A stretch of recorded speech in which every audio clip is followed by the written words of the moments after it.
law student extraordinaire, basketball analyst extraordinaire. I don't know how you put the two things together, but he manages to do a great job. Well, I guess at both of them, because you haven't been kicked out of school yet, and you're still doing the podcast and writing. So, Jackson, how you doing today? Man, I am doing pretty fantastic. I just got out of class. Don't really know what's going on in that class so far, but we're only a few classes in. So still getting back into the swing of things after Christmas break and everything. But appreciate you guys having me on. Hope y'all are doing well. We're good. You don't have to know what's going on in class yet. You just have to fake it, and maybe the professor figures out that you know. But you certainly don't fake it when it comes to the basketball thing, because you've got to do really good work. I feel like there's a lot of reasons why Arkansas should win this game. Home game, Carolina's not great. You've played 2 back-to-back really nice games. But I also see the strength for South Carolina, offensive rebounding. I don't think they'll have the kind of success that they're used to grabbing their own misses against this Razorback team that's become a really solid rebounding club. Oh, yeah, absolutely. So rebounding for Arkansas has been one of those things where it's been either really, really good or really, really bad. You look back against games or against teams like Oklahoma and Hofstra, 2 of the early losses in the season, and Arkansas got beat on the boards pretty handily. Then even in a loss against Texas A&M, plus I think it was 13 on the boards and a loss on the road. And then the last 2 games just completely dominated the boards at LSU and against Missouri. So seems to be trending in the right direction, rebounding as a whole for Arkansas, after an early start to being really solid rebounding against some of the weaker opponents. Offensive rebounding especially, though, I think this is the 3rd game as well that Arkansas has won on the offensive glass.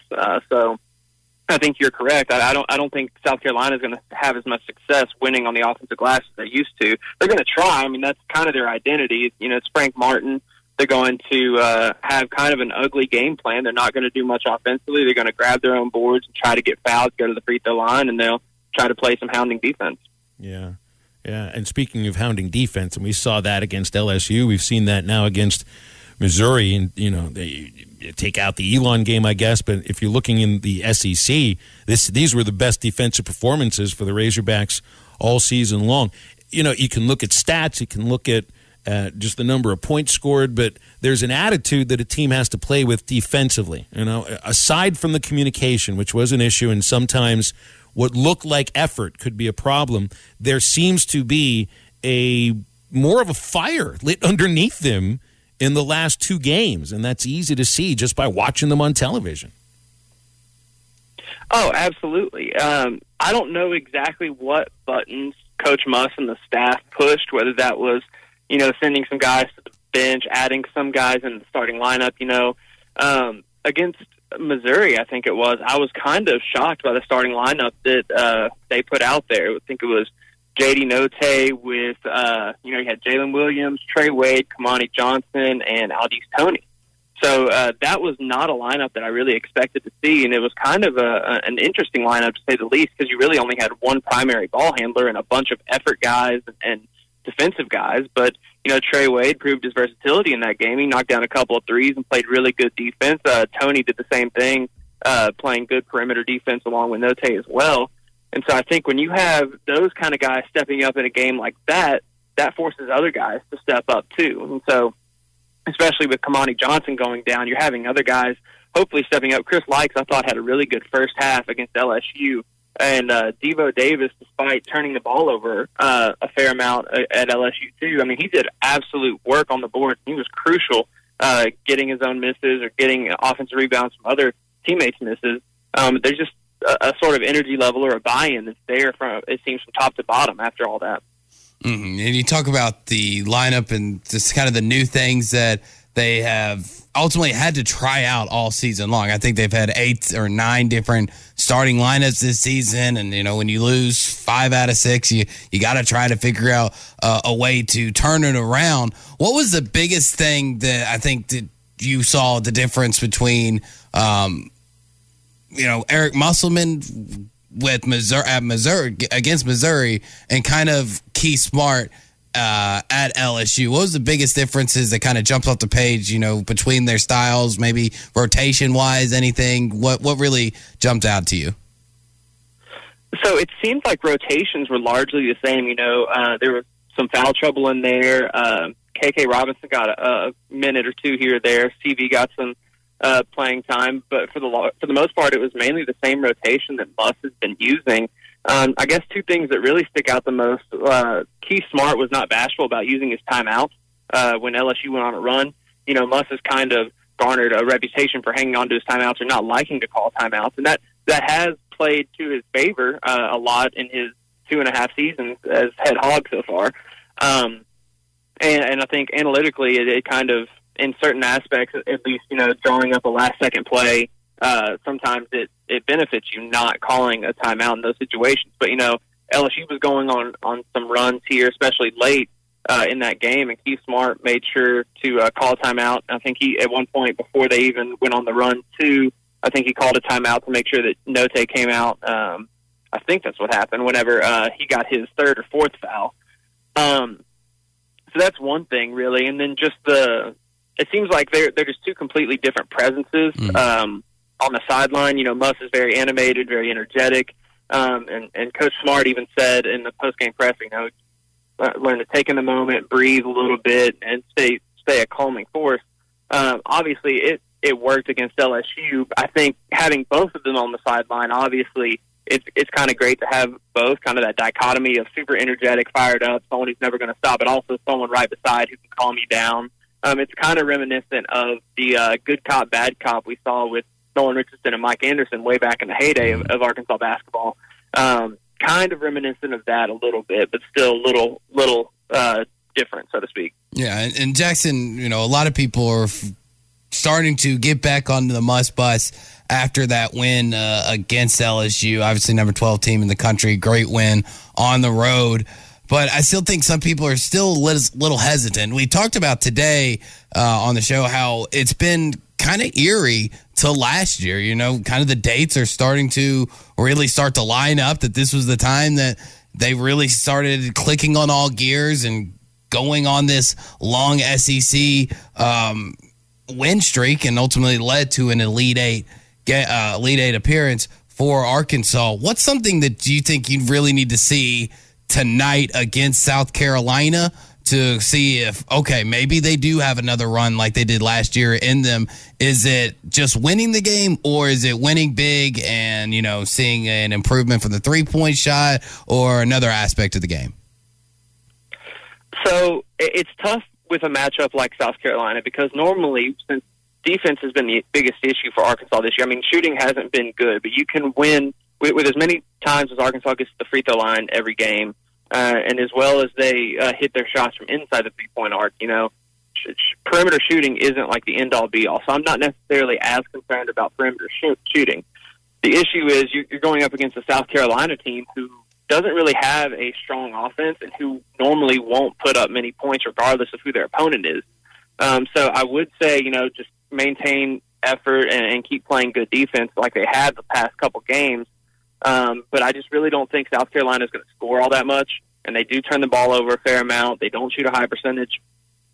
So taking all of that into account, I guess just try to shore down the rotation, make sure that you're getting your key 6 or 7 guys, make sure they're building chemistry, because, the big issue or the big thing about bringing in all these transfers that Muss is so good at is establishing chemistry early. Mm-hmm. We saw that last year, and the reason that the Razorbacks got off to a slow conference start last season was largely in part to a injury to Justin Smith. There really hasn't been a major injury this year. J.D. Note was out for the Mississippi State game. Kamani Johnson was out against LSU. That ended up being a win anyway. And I'm not sure. I think he's still day-to-day, so he might not play tonight. But other than that, team's completely healthy. Just keep building chemistry, play with full effort, and stay solid on defense. Yeah, so it's pretty obvious. We've seen Connor Vanover fall out of that rotation. Jackson Robinson had a crack at it. We really haven't seen – he didn't even play against LSU, and I'm not sure the reason why. We do see Trey Wade getting more minutes during these last 2 wins. And, I feel like they brought him in to be a banger, against SEC teams. Wade is, and he's an interesting player because he's had some 20-point games at Wichita State. You could call 17 against Missouri an explosion, but then he still got out there for over 20 minutes, scored just 3 against LSU, and that's because he can defend and he can rebound. Where do you see Trey Wade's role? I don't think it's coincidental that they've picked up back-to-back victories in which he's played the most minutes of the season. Oh, I completely agree. I think his role, similar to Tony's role, moving forward, is going to be, matching up against those really difficult to defend guys who are both interior threats and perimeter threats. Trey Wade and Tony both took turns guarding Days, but Wade, I think, had primary assignment on Darius Days and did a phenomenal job defending him. He's killed Arkansas in the past. I think he held him to 4 points or 6 points or something like that. And it really just wasn't involved in the offense at all. So the fact that Trey Wade can come in and give you that sort of defensive effort, that's what they want from him, and similarly from Tony. And, Muss has gone on record multiple times saying, we don't even draw up plays for Tony. And, he'll come in and he'll get his 12 or 14 or 16 points, whatever he's done.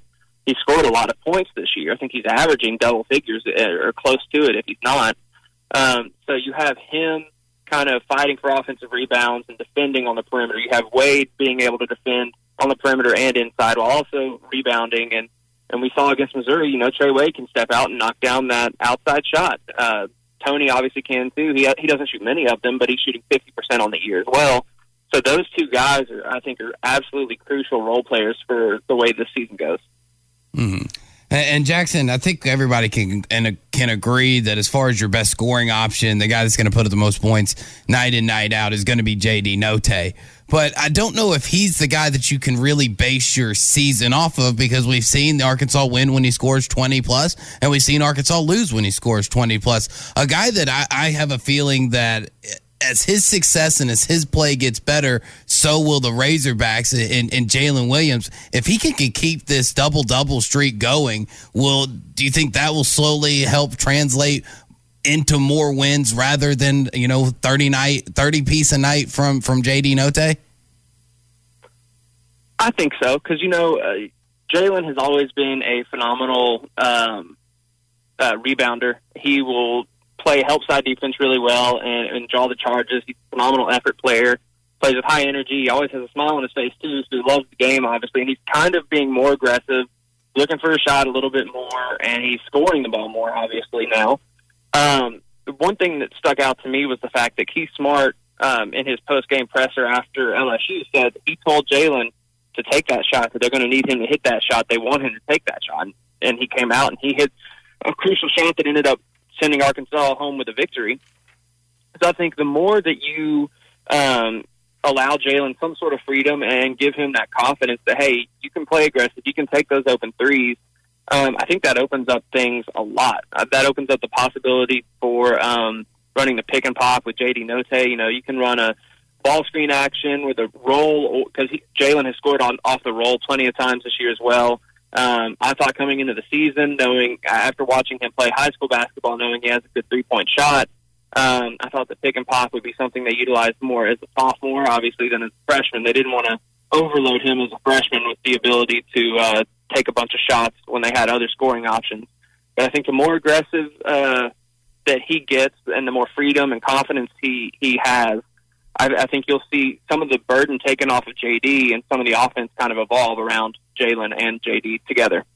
Sounds good. And maybe we'll see a few more attempted threes by Jalen after that big one near the end of the game against LSU. Appreciate you, JC. Always. BetOnline would like to wish you a happy new betting year as we continue our march to the playoffs and beyond. BetOnline remains the #1 spot for all the best sports wagering action for 2022. New year and a new updated desktop and mobile wagering to sign up today and receive your 50% welcome bonus on your first deposit. Just use our promo code BELIEVE to get started. That's BLEAV. From football, basketball, hockey, boxing, and UFC, right to your favorite Vegas casino games. Don't wait to take advantage of all the amazing offers available for 2022. BetOnline is the fastest and easiest way to wager on all your favorite sports. BetOnline, where the game starts.